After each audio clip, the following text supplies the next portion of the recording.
Hi there. So we have a painting here of Digit at the Grand Canyon. So it's from There Once Was a Kitty Who Traveled. And Digit, we really did take her to the Grand Canyon. Um, what I did was, she was a little tiny kitty, so without her tail, she was about this big. And I was holding her like this, and she was wrapped around my hand as tight as she could go, including her tail wrapped all around me. And we have a picture of her that looks like it's just Cat and the Grand Canyon behind her. And she was really thinking, will you please put me back in the car? So we did. We put her back in her little carrier in the car. And so she was nice and safe. And this was, I think, in April. So it was cool. So she wouldn't have been in a hot car. It was very cool that day. But she was really amazing. So I have her here, about ready to take her kayak down the river. And here she is. Now, I don't know, but I don't know that people take kayaks along the Colorado during, at least, what's typical for people that do go along the river there. They take big rafting trips with people that really know what they're doing. And they stay for a couple of weeks at a time, and they camp out along the edges here, and they'll, everything's all organized. It's pretty amazing what they do. And I've just watched films on it, and I've heard people tell their stories, and it's pretty exciting. And I've just seen it on film. So a lot of people do it as a pilgrimage. They do it every year. It's very important to them that they go to the river every year. And I get that because I'm a water girl.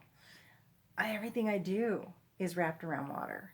I drink a lot of water to bring myself back home again. I'm an empath and I'm an intuitive.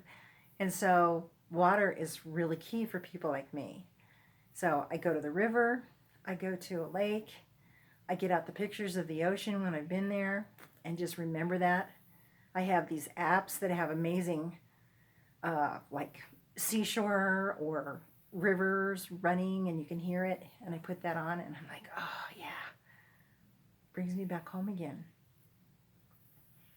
So all of my paintings for Digit in her books have these clouds that are the spiral clouds. And spirals, they're my sacred symbol. And so I have these really wonderful cumulus type clouds with spirals, and that's water as well. So I think just about everything but hail, I'm kind of like cool with, with water. Waterfalls, rain, sleet, snow, you know, anything like that. Misty, foggy days. Oh, that's so cool here in Colorado because it's so dry here. We don't get fog very often. So that's kind of cool, kind of mysterious. But there's all kinds of forms of water. And the water then dissipates and goes into the clouds and creates more rain and then keeps recycling. Water is the most powerful force here on the planet. And I love it. So, what is it that you do that brings you back home to yourself? That's a question I have for you quite often. What is it that you love to do that can help you understand how amazing you are? That can bring you back to your genius zone. And the word genius goes way back to kind of an angelic, I forget how it's said exactly, but it's just like it's the angel in you that is never anybody has ever been like you. That genius is just you. It's the same thing as your sovereignty, your expertise, your authority, the excellence of who you are, because nobody has ever been like you, nor will anybody ever be like you. And this is your time in this moment of here and now. This is your time to celebrate your gifts, your talents, all that you've come here to be. And so, what is that for you? What is it that you do each day? What is it that brings you back home to yourself? What is it that creates that glory within you, that grace within you, where nothing else can do that for you? And it's just for you alone. Isn't anything you go around telling everybody about, but it's just who you are. It's this quiet stillness, this place within you where you know you've got it and how glorious it is. What is it in your life that has carved its way down through all of your stone, all of the difficulties, all the challenges, all the traumas, the things in your life to get to this place of flow. That's what sovereignty is. That's what grace is. That's what the elegance of life is. And how do you do that? And how do you reflect that in your conversations? How do you reflect that in a text that you send to someone, or a phone call that you might leave with someone, or letting your loved ones know that you care so deeply about them? Maybe you send them a card, those old snail mail type things. Maybe send them a card. But just let them know you care.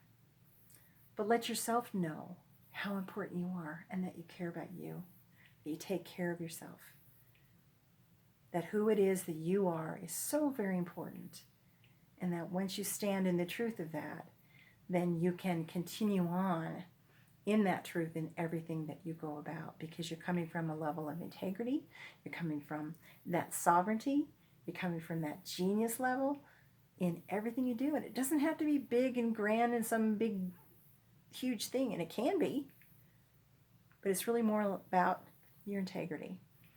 It's about calling yourself back home again, to where who you are then extends naturally out to everyone around you. And then they can be around you and just go, wow. Kind of like what people do when they see the Grand Canyon. They just go, wow. Oh, look at that. That's so beautiful. And when people are around you and you're in that frame of consciousness, that frame of awareness, that frame of being, they just get it. You don't have to say anything. You're just around them, and you know that you've been blessed by someone. And the word blessing means to confer prosperity upon. So when I send you blessings, that's what I mean. I wish you all good. I wish you the best. And I know for you that you deserve it. So be grand and be in the flow and celebrate all the good of who you are, because you're here on purpose, and you're here to be magnificent, because you already are. Until I see you again, just as Grandma said, I love you bunches. Bye for now.